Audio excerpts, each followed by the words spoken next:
everyone, it is Sunday the 12th of July 2020 and I'm having a look at the global indices. I'm starting off with Wall Street. So looking at the daily, we're still stuck within the kind of last 3-4 weeks, still stuck within the range.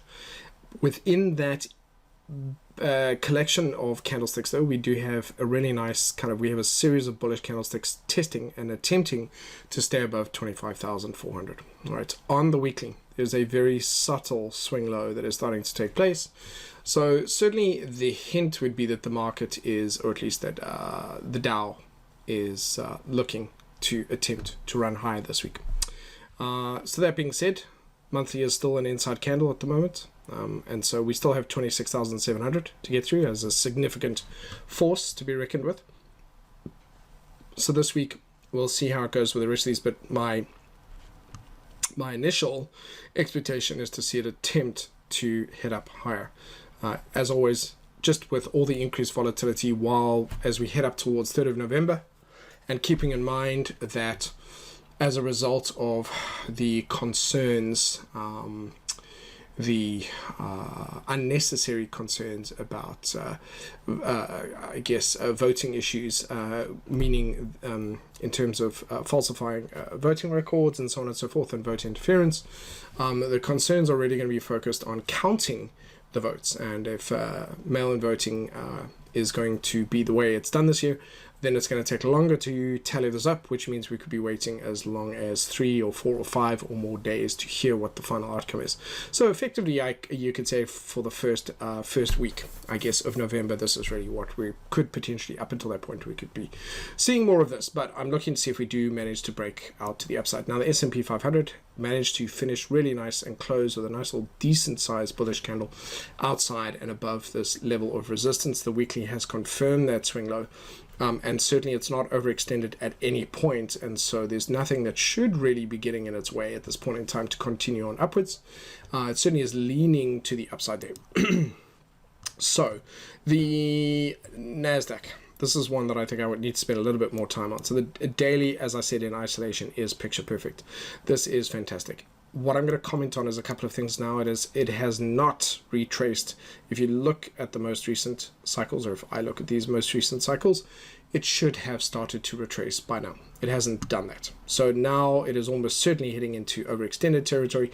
Now that doesn't mean that it can't continue for several more candles, which means the whole of this week it's possible that it could continue on upwards. So that is a very real possibility. And I'm just bringing that up. So if we have a look at the monthly, although we used to have quite a few cycles here, we did this period where we went up for over a year, where we didn't connect to those moving averages. And that's the kind of daily version of that could ultimately be happening here. But that is usually the case, that if it's going to do that, there might be a last thrust, and then it's usually going to do a correction.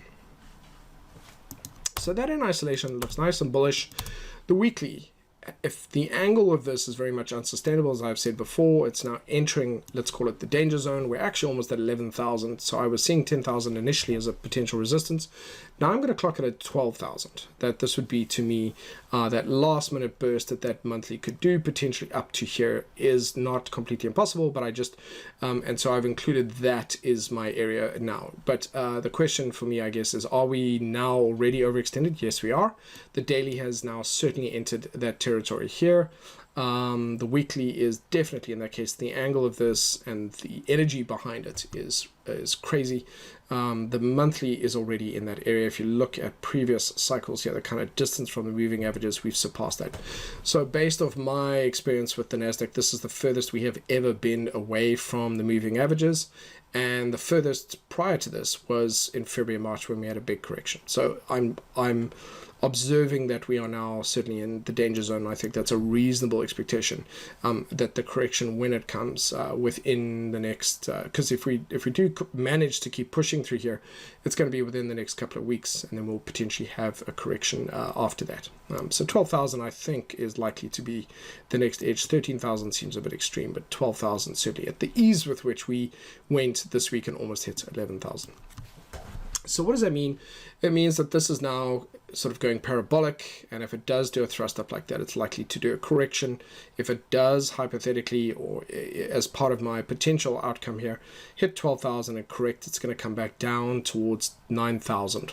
It's going to do a pretty sort of almost equal correction at that point. So that's just something I'm concerned about in terms of my risk. But I have to say, in isolation, if that wasn't the case, if I wasn't looking at the weekly and the daily, the weekly and the monthly, I beg your pardon, that daily just looks beautiful. It looks very healthy and very sustainable. So that's the concern, that's the risk. Because, of course, by the time the market does head into that danger zone, it usually is at its most bullish, or it looks plenty bullish anyway. And there are no signs. Technically, there are no signs of exhaustion here. The price action is bullish, and it's bullish, and it's bullish. There are no signs of that. I'm hoping that I'll see some signs of stalling here. Maybe a rejection candle or indecision candle, spinning top doji, something like that, that shows the market is starting to run out of steam. But that is really what is on my watch list. That's what I'm concerned about. And I think it's very reasonable that if there is a correction here, it's going to be quite a big one. And I think it's going to come back down to 10,000. Just that would be more based from experience than anything else. Looking at the Russell 2000 now, as we head down the list and we head away from the US, the Russell obviously being within the US at the moment, there isn't as much strength in these, but I am noting there is still that same potential here for a move to the upside, but we finished with an indecision candle. We've got an indecision candle on the monthly up against support and resistance, and we're range bound here. So I'll keep an eye on that, but it's certainly not as bullish. Then looking at the FTSE. FTSE is certainly trying to stay above 6,000. So there's plenty of buyers in this area. There is some, excuse me, some resistance up here. And that weekly is showing a series of indecision candles. So basically, it's almost as though the FTSE really wants to keep up. They really do, but they're just not able to at this point in time. The EU as well, last week, the Euro stocks produced a nice little bullish candle of support, then broke a little bit low, then produced another bullish candle. So it is definitely trying to stay above this level to push a little bit higher. The weekly looks a lot more healthier. It looks like there's some room. It's still bumping its head up against that 50 moving average. I'd like to see it close above that, and that actually monthly, that looks fine. It looks really good. So no real issues here. So you can just see that there are some mixed signals. Again, the DAX Germany 30 also produced a bullish candle, breakthrough of resistance on support, and a really nice bullish candle to follow through here. And that weekly looks really good. Really nice clear swing low there, looking nice and bullish and not that overextended. Monthly looks fine as well. So there's no outright alarm bells going off on any of those. The Hang Seng, a bit of a, it has been one of the weaker ones over the last couple of years. It is in a downtrend on the monthly and showing a little bit of a failure to get over that 26,000 line last week, but is still in an uptrend. And it's still in an uptrend on the daily, coming back down to test support. So I might see that this week, that it comes back down, taps 25,000, and then attempts to rebound from that.